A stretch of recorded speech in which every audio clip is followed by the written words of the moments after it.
Escape the dungeon!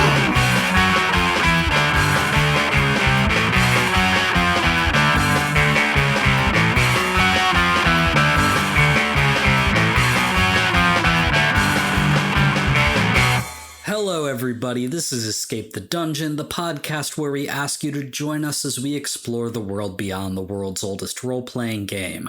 My name is Mike Cripps, I will be your master of ceremonies, and I am joined by 4 mystifying players. Zach Brass. Hello. Dom Brass. Hi. Nate Brass. What's up, Internet? That's me. And Tyler Knittle. Hi. Each season we will be playing a different tabletop role-playing game. This season we are playing Urban Shadows 2nd Edition, a Powered by the Apocalypse game published by Magpie Games.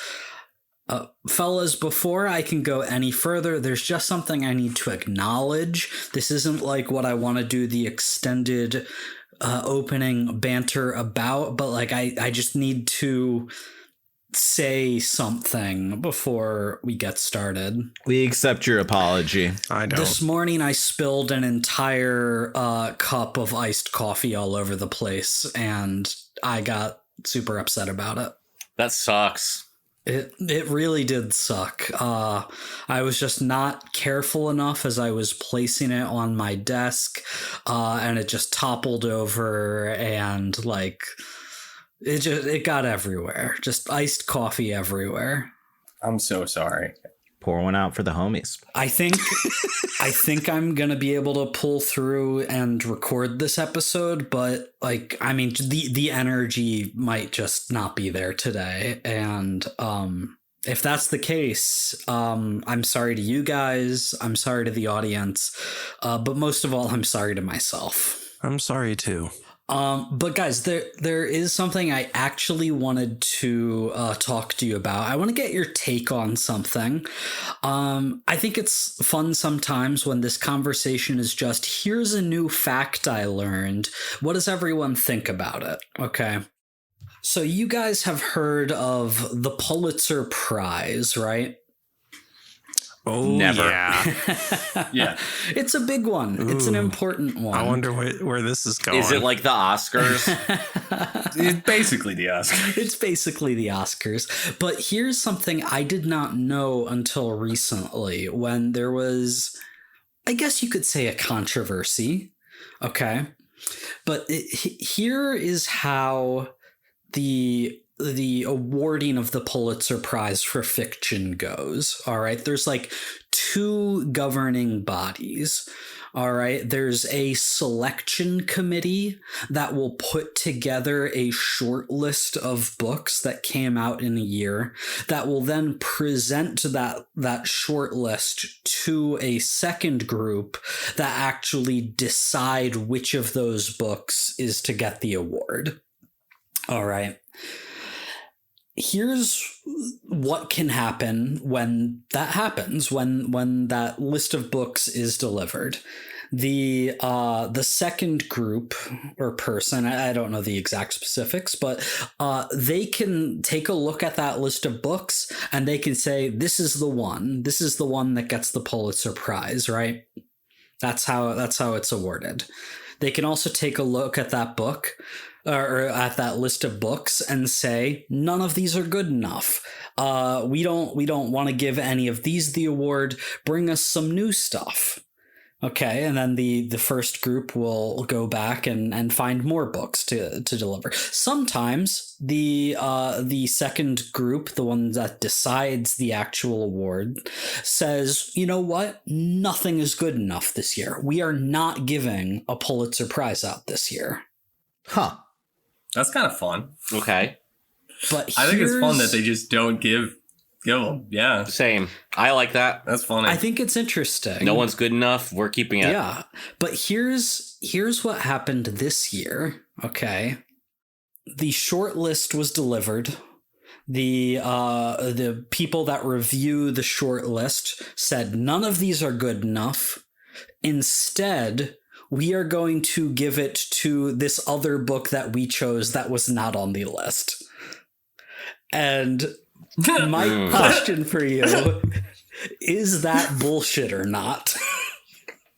Yeah. Yeah. I mean, Yeah, clearly it the is. idea is that they're supposed to be voting on a number, but they just picked one. Like, that feels like bullshit. Like, and also, are they friends? Like, what's going on? This is crazy. Like, they just hang out and read the same book and are like, dude, everyone should like Batman Begins the most. Bro, didn't they only just make it a rule this past year that you have to have watched all of the movies in the Oscar nominations That is to vote? Yeah, a that's new fucking rule, stupid. yeah.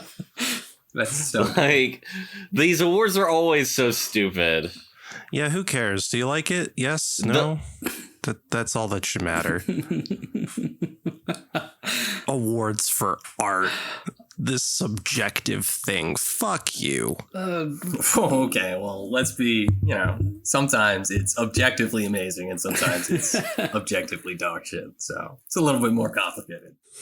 Oh, sure, but it's more of a consensus of subjectivity than... No, yeah, but like clearly when the voting processes are this corrupt and fucked, it's more like, I wonder why we're all like, oh god, these award shows are bullshit. It's like, yeah, because you guys shouldn't be voting. Like, who the fuck is picking these people? This is terrible.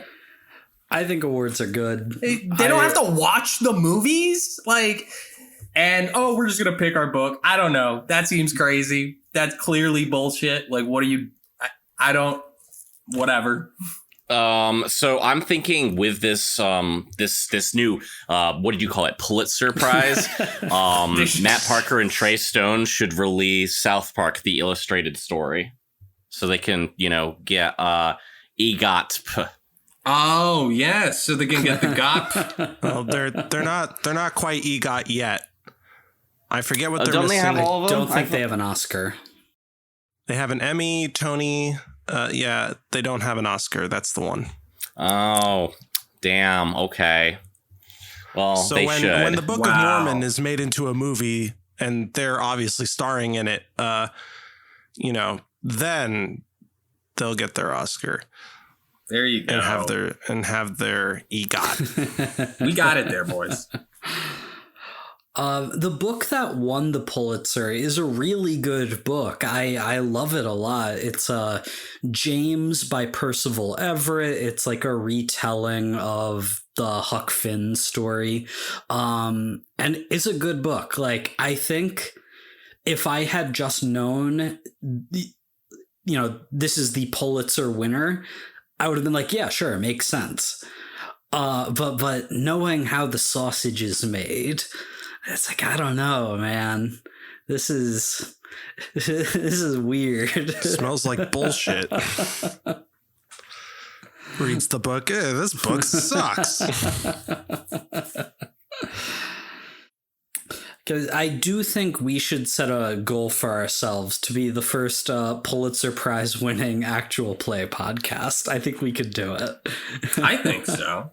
I think don't, we could do it. but like that's a fun dream for you. Nate, Hey, Mike, it's important to have those fun we'll dreams. never do it if you don't believe in us. I believe in you. Nice. Guys, it's fine. We can make up our own newspaper, make our own prize, and award it to ourselves. Yeah, that's what the really rich people do. Yeah, that's us, the really rich people. Yeah.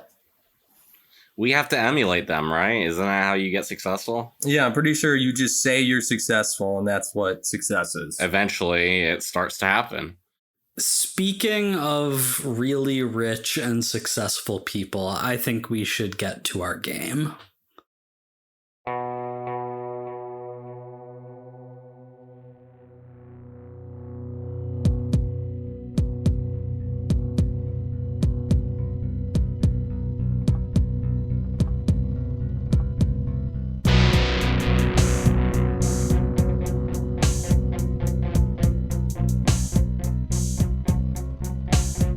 Previously on Urban Shadows.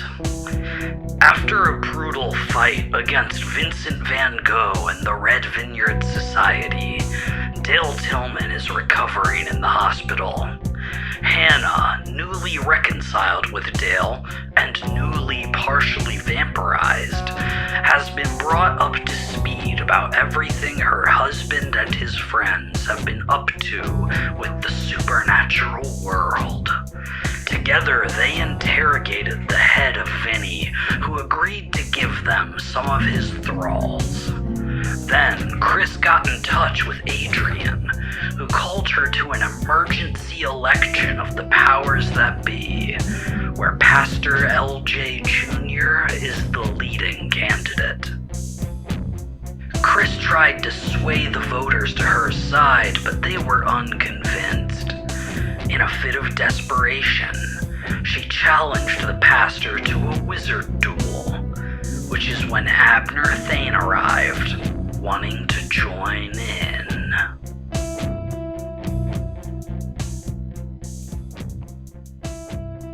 So you guys are in a conference room, just like the most corporate, weird, like semi-fluorescent overhead lighting, windowless conference room that, you know, you can imagine. The door says Wizard Inc. And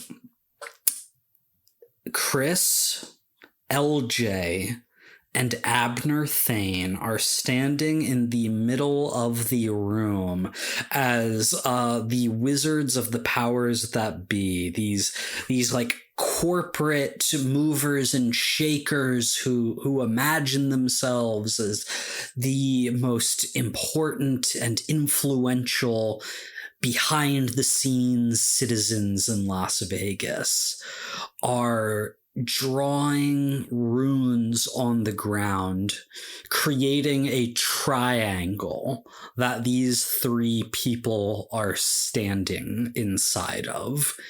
The triangle takes up, you know, most of the conference room, with room on the outside of it for the rest of you and the other, you know, about 24 members of the powers that be that are in here to stand and watch. And when the final runes are drawn and the triangle is complete, delicately stepping over the runes is a wizard in a black and white striped referee robe, and he's like, okay, lady, gentlemen, we're gonna have a good clean wizard duel. Okay, the only way to win is by pinfall or submission. Does everyone understand? Yes. All right, you cannot cross the boundary once the wizard duel has begun, and let's keep it clean. Let's keep it above the belt, okay? I'm looking at you, LJ. It's like, yeah, I understand. I won't need to succumb to any underhanded tactics to defeat these two opponents. And when my victory is assured, well, then I will be the new ruler of the powers that be. And his supporters, who are like in his corner of the triangle, cheer, and they like are arrhythmically chanting his name, not quite in sync with each other. This guy makes me hate Jerry Falwell even more. Are they just saying LJ? Yeah. LJ. No, when I say JL.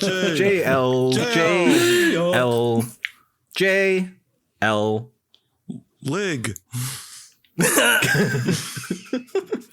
Now, before we begin, as is customary, I will ask each of you, who do you fight for in this wizard duel? And LJ takes a step forward and says, well, I fight for myself, of course. And then the referee looks at you, Chris. And you, who do you fight for? I guess Adrian Cartwright. And she looks pleased and nods as you say that. And Abner Thane steps forward and he says, well, I will fight for Christina Lopez. Let's go, dude. I knew it. I fucking knew it. Yeah. I was hoping.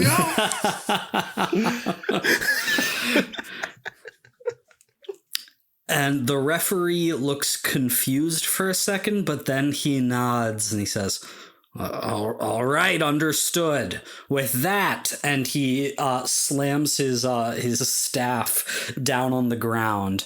The wizard duel begins, and the triangular runes start to shimmer and shoot up light, creating a semi-translucent barrier between the three in the middle and everyone else. Okay.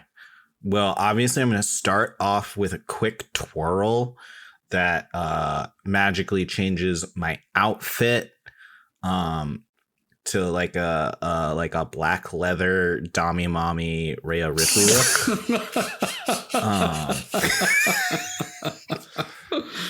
She's got great style. Oh man, that was actually really cool. I wish I could do that. Oh my god. Maybe with a little less leather. You, less leather? Sadly, I don't have magical girl wings like Ezra, but this will have to do. And then I'm gonna blast LJ. Yeah, and so LJ, the way he conjures his magic up is like a literal halo of light sort of appears behind his head, and his supporters are like, "Yeah, that's the pastor. We love him. He's the man of God." And then you try and blast him with magical energy. Yes, as he gathers together this golden halo of energy, I am going to tap into the magic of the space and draw in like what looks like these purple flames as they kind of consume me for a little bit, and then draw into my hand. I'm gonna blast him with my new corruption move as I take corruption and cast Eldritch Blast. Fuck yeah! Let's go, dude. Explain that to me. What does that mean? That's a cantrip, so we never Did not know. Mark corruption to turn to violence with spirit instead of blood, using raw magical force. 3 harm close or 2 harm close area. Very good. So you draw on this corrupted power to just do a beam of like pure magical essence right at Pastor LJ. Roll with spirit as you turn to violence. Pew! Oh no, that's an 8. Ooh. Our little Chris is growing up. She can finally fight. So an 8 on a turn to violence means that that's going to be a hit. You are going to inflict that 3 harm on Pastor LJ, but they are going to get something against you as well. And I think what happens is you hit LJ with this Eldritch Blast, just like parts of his nice white suit just sort of immediately scorch and turn to black ash as there's now just like a big view of his weird, gross, scrawny old man body. Oh no. Oh no, buddy. And He looks like a shellless tortoise. Oh wow, yeah. You know that's gonna leave like a weird bruise. And he like stumbles back and hits the barrier. And as he does, like the entire triangle, which was this translucent generally clear energy suddenly turns like bright red as he makes contact with it. But then he picks himself up, pulls himself forward. The energy around the triangle goes clear once more. And he says, Not too bad, kid. Not too bad. And then he thrusts his hand forward and golden magical rings fly out and they hit you in the arms and like knock your hands behind your back. And as they do, they like join together. So you are now like magically handcuffed. Ooh, damn. Halo handcuff. I don't like that. That is when Abner Thane steps forward and stands in between the two of you.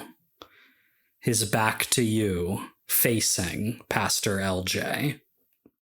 But from there, I want to cut to the outside of the triangle. Yeah, kick his ass. Place your bets here. Place your bets, everybody.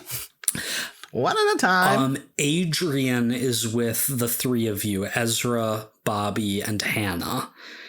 And while, she was definitely pleased when Chris said that she would, champion Adrian in this wizard duel. But now that it's begun, she's looking nervous. And she says to you all, look, Chris is a very talented wizard, but she does not have a quarter of the experience in the magical arts as LJ does. And I don't even know what to make of this new man. Okay, we need a contingency here if Chris loses. Okay. What kind of contingency are you looking for? Well, what if Abner Thane wins? That seems fine. Yeah, definitely possible. Didn't he just say he's gonna, he's fighting for Chris, right? Maybe we should just let him. You know who that is? That's the one split in two. That's him? Yeah, that's the guy. That's him. He's weird looking. So I think he's gonna win, to be honest. And I don't know if we have a play, but if you got something, Adrian, let us know. Look, we can't trust him. We don't know what his agenda is. Okay, we can't count on that. All right. But here's what we do have in our back pocket. Chris said that she knows about who hurt Nigel. I know you said it was the one split in two, but she also said it was your sister. Okay, we need to bring her in. I'm not gonna do that. You clearly hear how deranged you sound, right? Hey, you want to go get your sister so we can put her up for trial in front of everybody for a crime that she didn't really do but was possessed by an evil wizard to do? Let me put it this way, Ezra.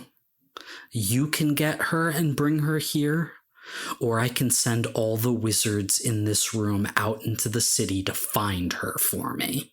Well, I guess thanks for the heads up. She looks at Bobby. Bobby, be reasonable here. Help your friend in the triangle. We're all gonna help. Everything's good. We can go check out afterwards, but I don't want to leave, Chris here with Abner Thane. I don't know what's going to happen. I hear you, and we'll talk about it later, right? She shakes her head in disappointment and then stands to attention and says, Wizards of the power that be, I know who killed our previous mentor and leader, Nigel.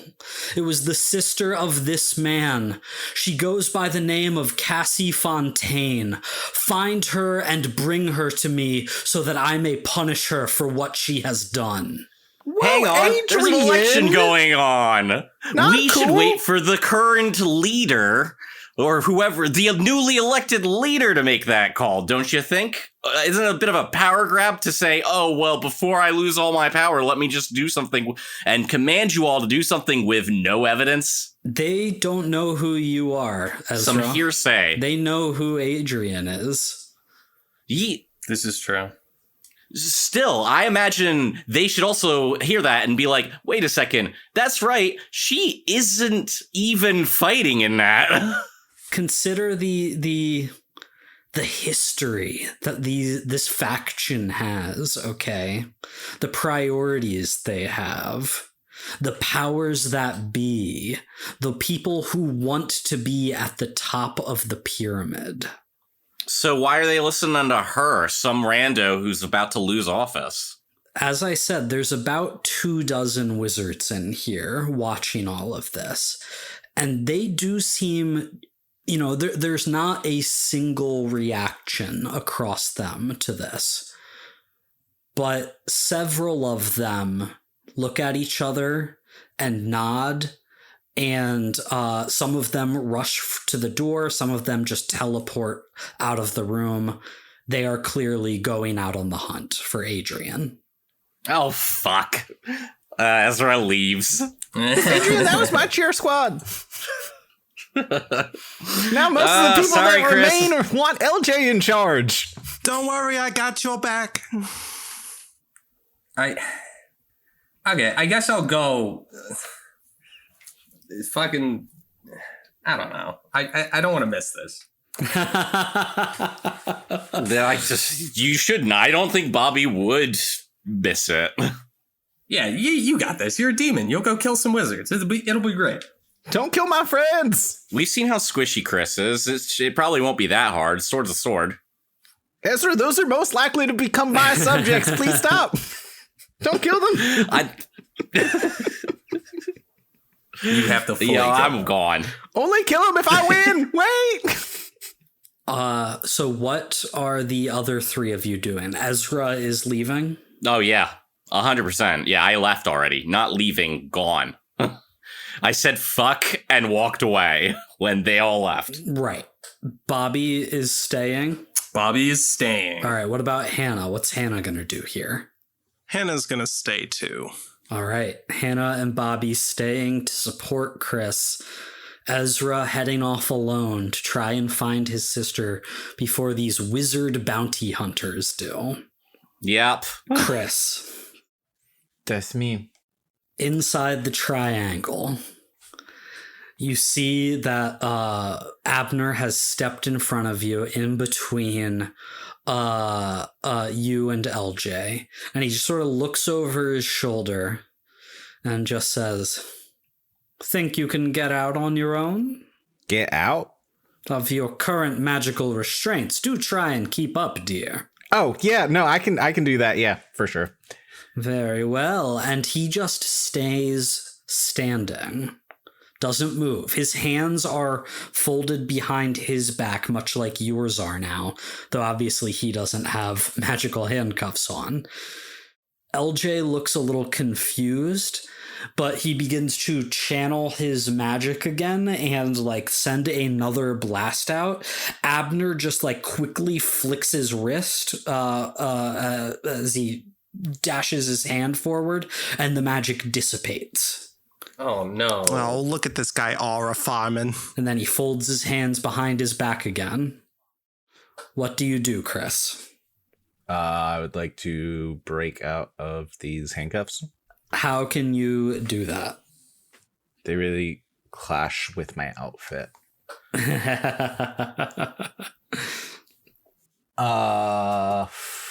How can I do that? Is a question that you've asked me. Chris just said yeah because it sounded cool and she doesn't like help from nobody. I mean, 100%. I can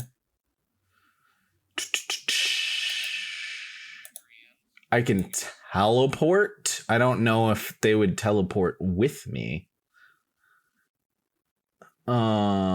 I can attempt to create a lockpick, yeah. I don't know how that would. Spend 1 hold to produce a small mundane object that perfectly fits your needs. Is there a keyhole?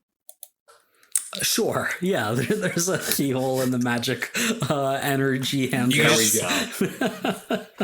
Okay, Yeah, just create a skeleton key. I'm gonna attempt to channel some magic energy into my stones and create a key. A lockpick, magically like slides out of your sleeve, your leathered mommy dommy sleeve. Oh yeah. Into your palm, and you can try to pick that lock. Give me a roll with spirit to keep your cool in this moment. That is a 9. A 9, which means that it's a hit, but it's going to be costly, limited, or unstable in some way, and you need to mark corruption to do so. Ugh, you son of a bitch. And I think the limited way is that it is going to be it's going to be time consuming to do this, and it's going to give LJ the chance to maintain the offensive here, even with Abner standing in the way, like blocking magic for you.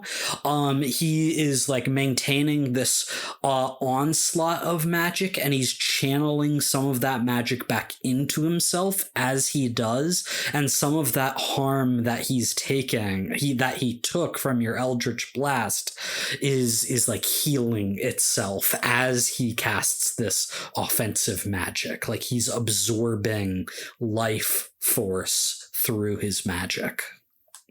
Yeah, 1 sec. Don't worry, I got this. I give 1 second. No, I just hold him off for 2 more seconds. I am really close. I can feel it. Just keep it up. Great job. Okay. And okay. Okay, there we go. And as you hear the click of the magic handcuffs, Abner just takes a step to the side. And then magic is heading straight towards you, Chris. What do you do? Shit. I would like to let it out to deflect or redirect an oncoming blow before it strikes. Okay. To let it out, you must roll with spirit. Lemon. What the shit? That's no. What are the rolls, man? That is a 6. Okay. Good news, bad news situation here for you. The good news is I was just, for the lockpicking thing, looking at let it out and not keep your cool by accident. So you can remove that corruption that I had you mark. You shouldn't have had to do that.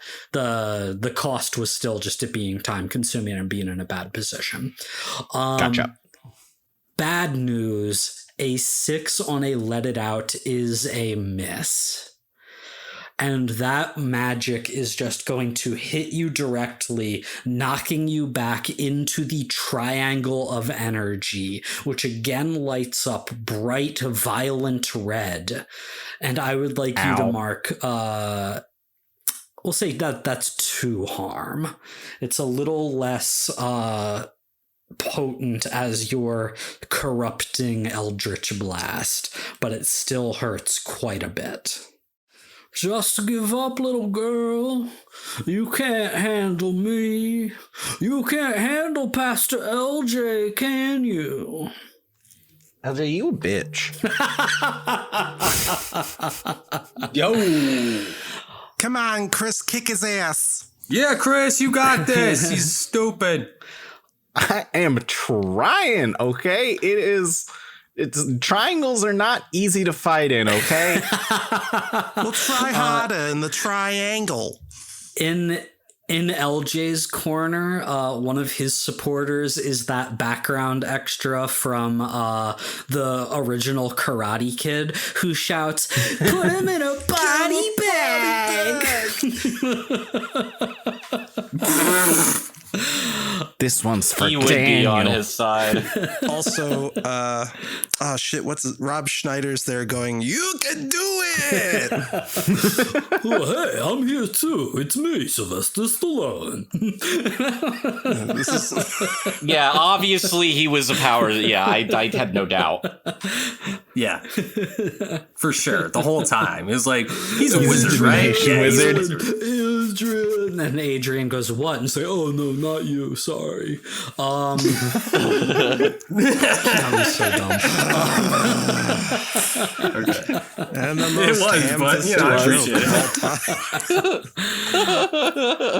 it. Well, I know, but he didn't think about it. It's like, oh yeah, I guess they are. Yeah. It's not like he made the character Adrian for that reason.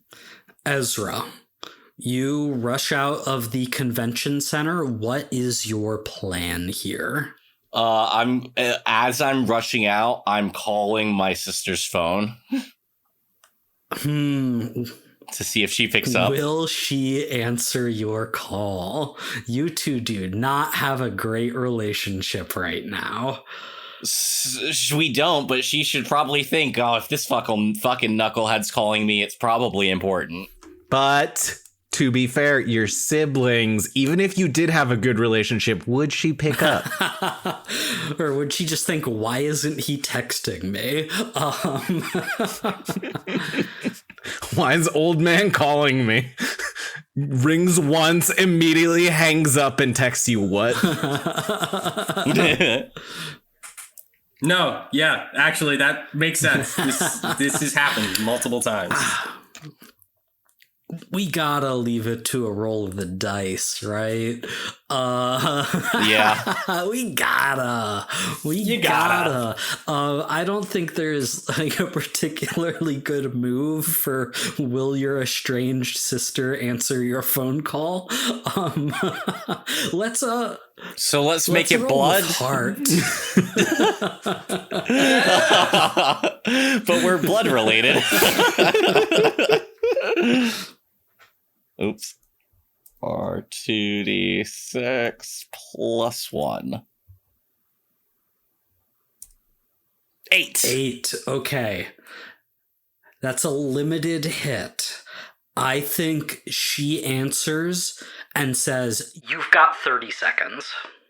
Okay, great.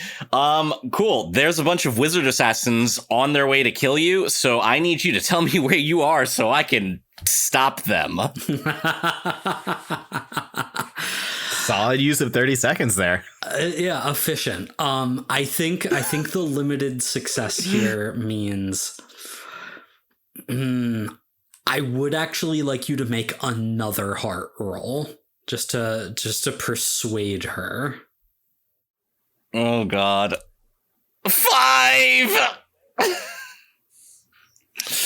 That's damn, son. Oh, buddy. She did. Look, I know that you're mad at me right now, but I'm only about as fast as a bunch of wizards, not faster. So we're on a time crunch. She just doesn't believe you right now. She thinks that you are my god. The dramatic, unreliable Ezra that she has always known you to be. Come on. All right, look, they're after your head because you got possessed by a demon or wizard or something and killed the leader of the powers that be. So I would hurry up because they're totally coming for you. And I don't think you've got it in you to take care of them. I guess you're probably a demon or something now. But on the combat situation, I'm thinking that maybe we want a sword. Ezra, did you do the one thing I asked you to do? Well, I'm trying to. What are you trying that's part to of do? this. And then we ended up at What specifically are you trying to do? Get enough power for you to do this spell. Remember, I promised you a wizard's head for it, and we're working on that. Turns out he's the wizard that possessed you, actually. Ezra, get the thing I told you to get. Bring it to me, and then I never want to see you again. Do you understand me? Sure, but if you want to see tomorrow... She hangs up.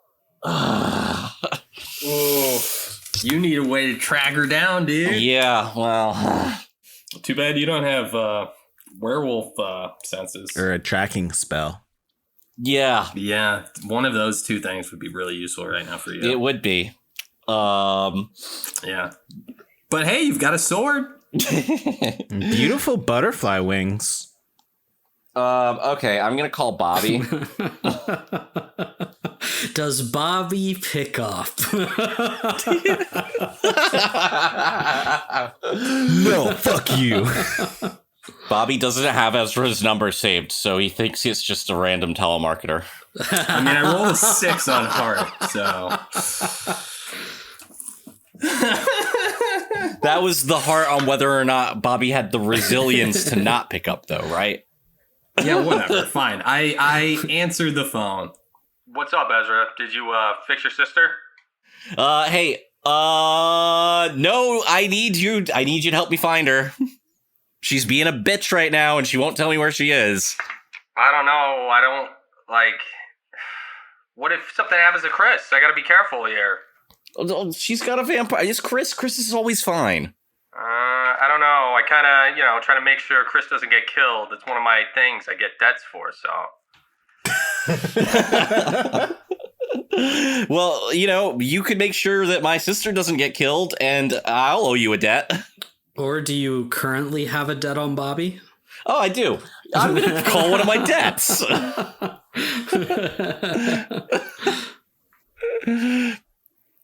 I have 2 debts on Bobby, I think. Yeah, I think so. Yep. So anyway, Bobby, you owe me big time, and I'm calling a debt. I need you to help me find my sister as fast as possible. And Bobby, you know where she is already. You know the hotel that she is holed up in because you already tracked her there. This is true. Oh, by the way, you can mark wild. Oh, cool. Yeah, I'm gonna tell you. It wasn't the Luxor, was it? I don't remember, dude. You know where she is. Oh, cool. Yeah. So I am able to tell you her location without even having to go anywhere. Wait, you knew? You bastard. What room? I was, keeping an eye on her. Bobby's just like, you could have asked me. Whatever. He'll call me eventually. I figured he'd be fine. I thought she'd just tell you. She hates me. Okay, well, that's where she is, so that's where the wizards are probably going to be. All right, I'm going to go there. I'm just going to, let's be real here. I'm just going to turn into a demon and fly there as fast as possible. All right. You know where I'm you need going to go. through these corruption points. Okay. Chris, you just got hit by a big old blast of holy light.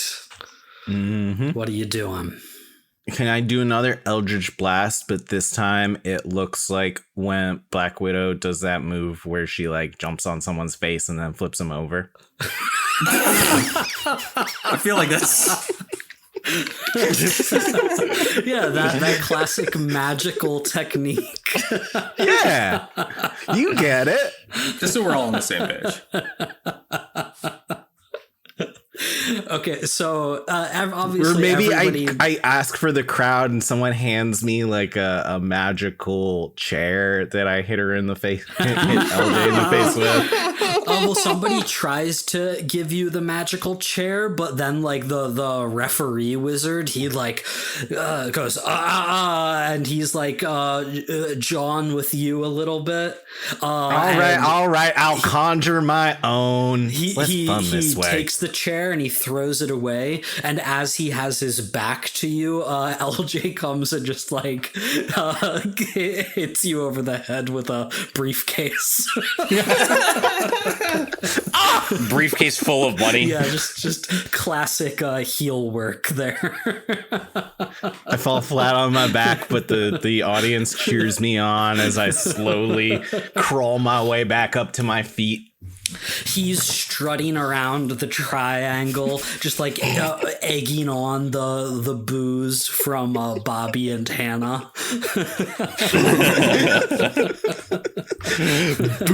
Bobby just enthusiastically, boo, boo. Bobby's like, actually, wizards are cool. I didn't think this for the years I've known Chris, but for the first time, Chris has shown me something awesome.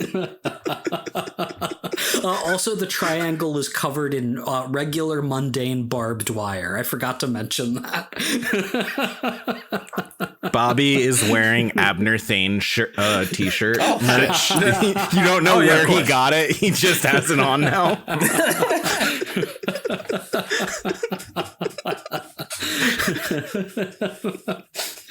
I'm gonna Eldritch Blast him with the Eldritch chair. Okay, with the referee's back turned, you conjure an eldritch chair by taking on another point of corruption. Maybe a heel turn yourself, and give me a roll with spirit. Ciao. That's an 11. Ooh, buddy. Which means I think I can do extra damage, so I'd like to do 4 harm to this man.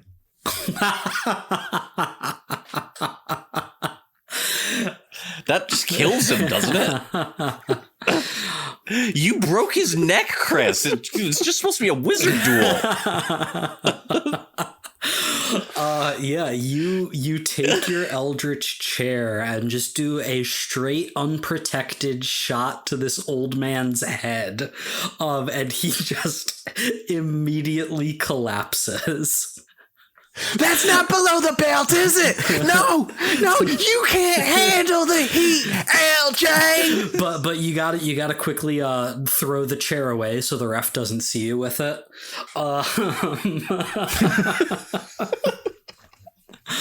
And Abner looks at you, impressed. Whew. LJ is not moving. He is just on the ground. His halo has flickered out. Oh no, you brought it back to life. Just like totally starfished out on the ground in one corner of the triangle. Abner says to you, "Well, Miss Lopez, pretty straightforward work, but commendable. But now what will you do about me? Try my best." You are fighting as Adrian's champion. I am fighting as your champion. So I suppose what I really want to know, Chris, in this wizard duel, do you want to win or do you want to lose? Honestly, I don't really know. But I can't, in good conscience, just quit. So, bring it on, old man. Are you really sure you want me to do that? I mean, don't cripple me, please. He looks over at LJ. He was a dick and we both know it. You'll be fine. Chris, why are you so hesitant around me? Because you half of you used to be a demon and half of you was an evil tornado. And together, I just don't trust it. Well, what are your own halves? Surely there are parts of you you're not so proud of, and yet you, as a whole, are extraordinary, if you don't mind me saying. I am a combination of a lot of mistakes, but I can tell you what, I am 100% that bitch, and I'm gonna try and blast him.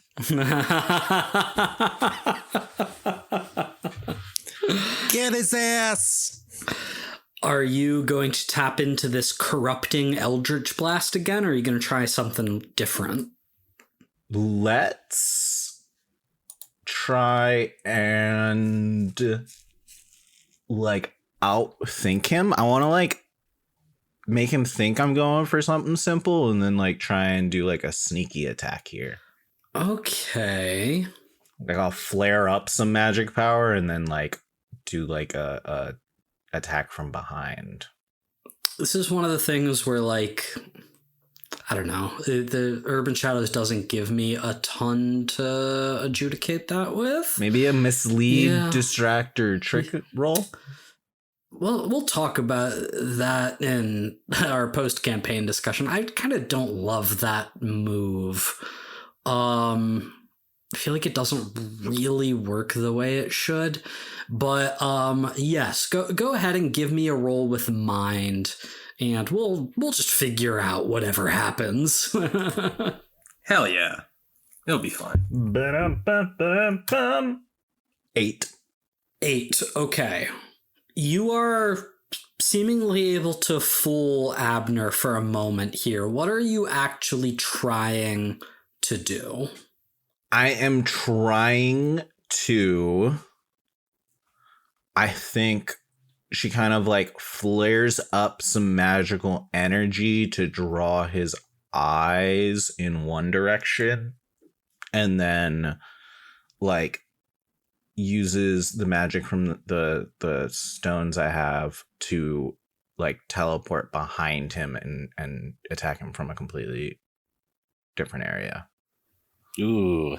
Okay, so I think you're creating an opportunity. You're exposing a weakness to give yourself a better chance at trying to magically overpower him.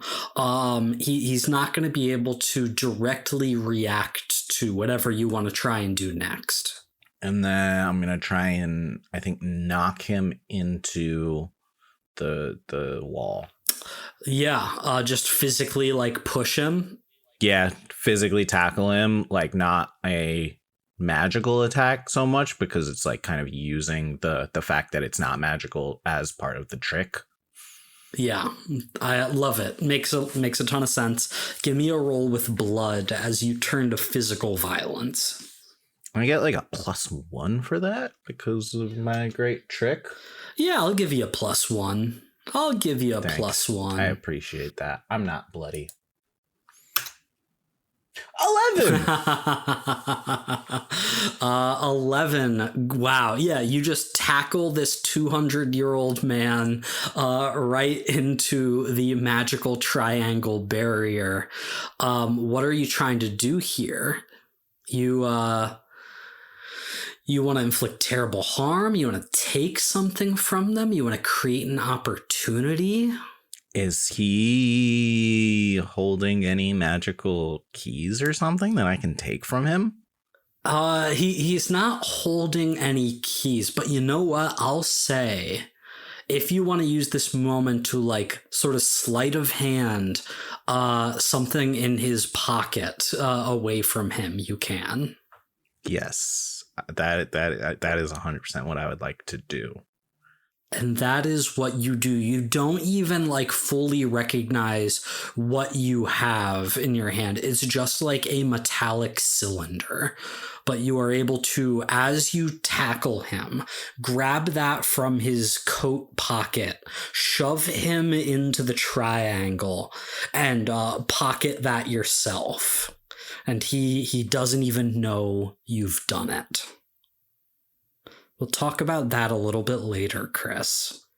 But right now, He is going to, as he is shoved face first into the now, shining red triangle barrier, sort of howls in frustration and pain. You have physically hurt Abner Thane. Whatever doubts you may have had, you realize now that to at least some extent, he is a mortal man. You can hurt him. You ready to give up, old man? He pulls himself away. And the look in his eyes as he turns to face you once more, the sense of amusement is gone. We've had our fun, Chris. We can stop this now. The question is, what do you want? I want to help you. All you need to do is trust me. Any pain you've had in your life, any trauma, anything you wish you could have done differently, I can make it so for you. Pain and regret? That's what makes us human, Abner. Maybe you've forgotten that. His eyes go cold. What do you think this is, Chris? Do you think this is a fairy tale? Do you consider yourself a child who needs to be taught morals with their amusement?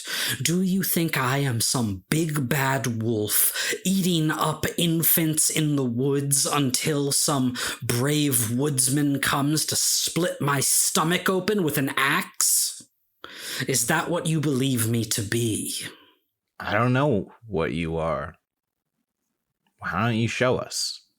I am someone capable of the greatest magical power this world has ever seen. I am someone who can be very good to my friends and followers. I was someone who is willing to help you get what you want, but it is far too clear to me. You are petulant. You are naive. You think you're some great hero. But you are not great at all. And he snaps his fingers. And this wave rolls over the room and beyond. Chris, you feel like suddenly extremely nauseous. Your vision goes blurry as you are trying to understand what's happening. And all of a sudden, there are contradictory memories in your mind. There's what you saw of Abner Thane saying he would be your champion. He was fighting for you. But there's this other memory in your head that is equally real to you, of Abner Thane saying that he will fight for himself and that he will be once again the leader of the powers that be. Bobby, Hannah, Ezra out in the city rushing downtown towards the Strip to try and save your sister. You only can remember Abner saying he fights for himself. Fuck. Doesn't feel so good, does it, Chris?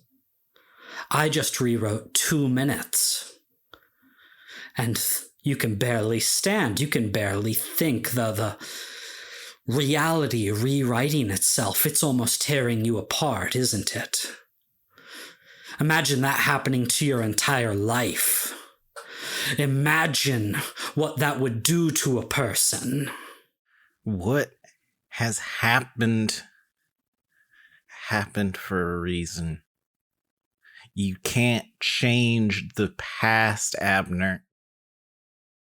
No matter how hard you try, it'll always come back. I can change the past. And I will. And I will have the wrongs thrust upon me righted. And perhaps when I'm rewriting things, there will be other errors to history I can correct while I'm at it. And he's looking at you with just sheer malice. He looks towards Bobby through the translucent triangle. What of you, Robert?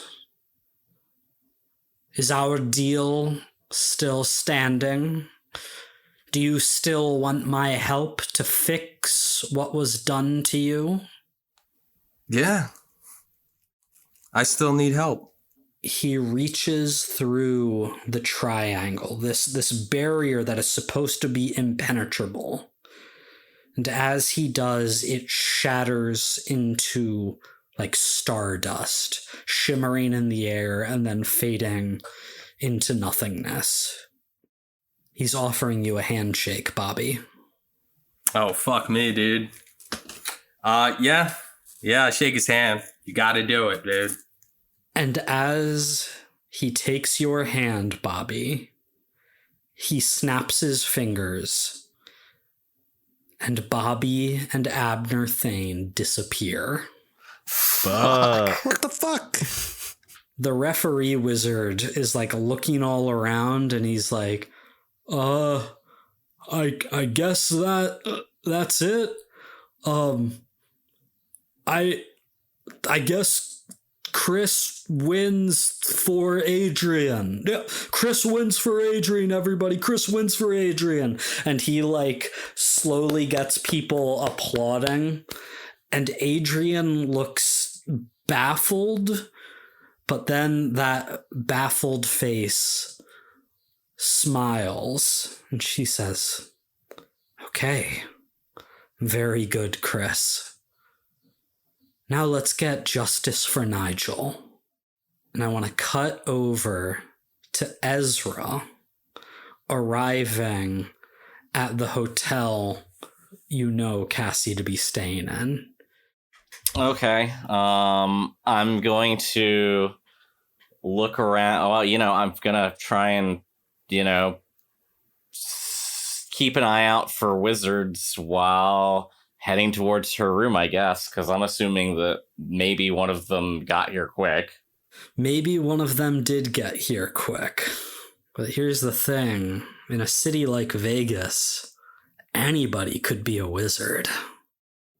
As you are approaching Cassie's door, you'd be able to just go to the front desk and be like, "Hey, my sister's here, whatever, get that information." Yeah, we don't need to worry about that. Yeah. You're heading up to, one of the penthouse suites. And as you are approaching her door, you see a little old lady pushing a laundry cart down the hall. She stops, staring at you. She reaches into the laundry cart and pulls out a wand and begins to flick magic towards you. You're able to quickly duck for cover, but at least some of these wizard assailants are here. Then I want to cut over to Bobby and Abner.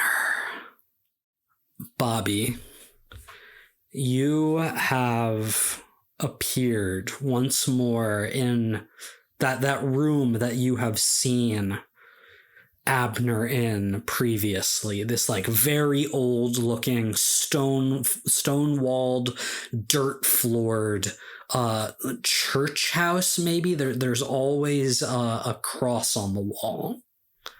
Where are we now? Where are we, dear boy? My sanctum. That place in which I learned and mastered wizardry. And now that you are here with me, and I know who my true allies are, our true work can begin, Robert. we can finally begin to undo what has been done to us. There's just one thing I need you to do. Okay, I might have some conditions.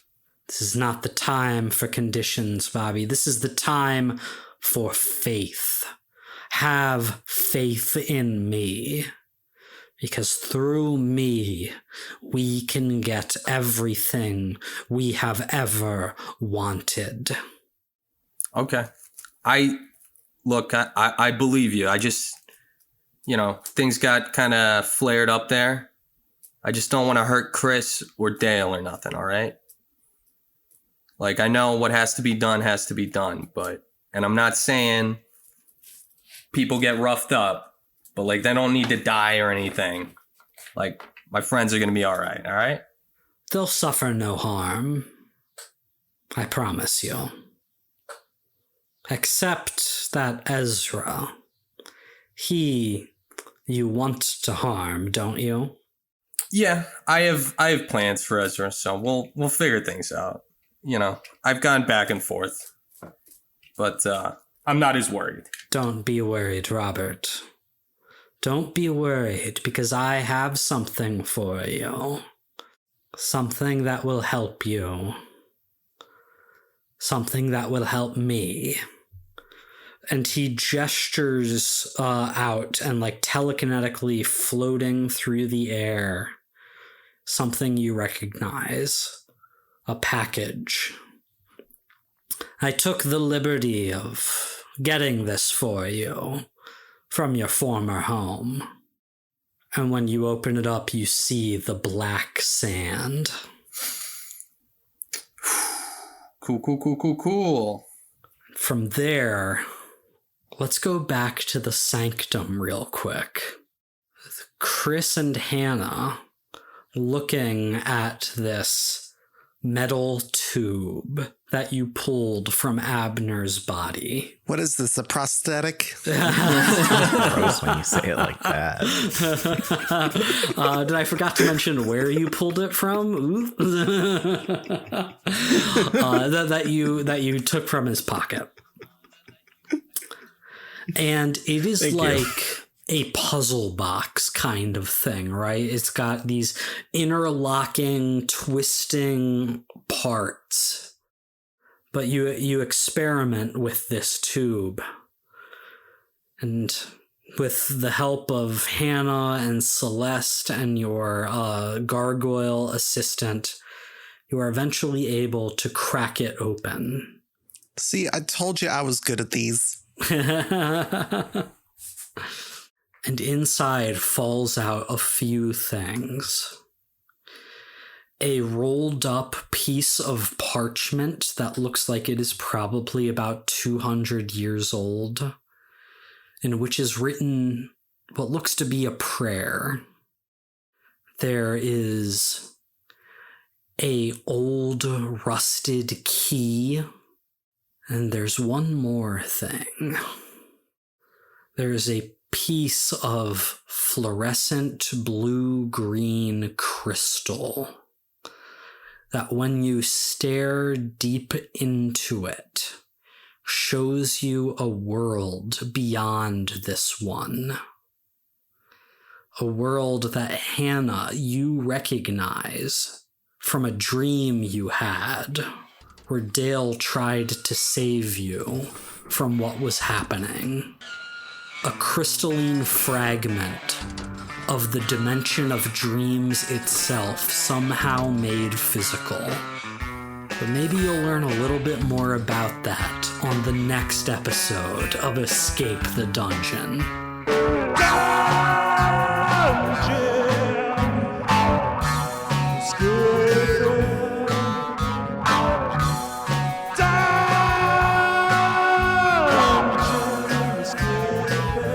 Thank you for listening to Escape the Dungeon. Escape the Dungeon is created by Dom Brass, Nate Brass, Zach Brass, and Mike Cripps, with editing and original music by Tyler Knittle. If you enjoyed this show, please consider subscribing and leaving a 5-star review on your favorite podcast app.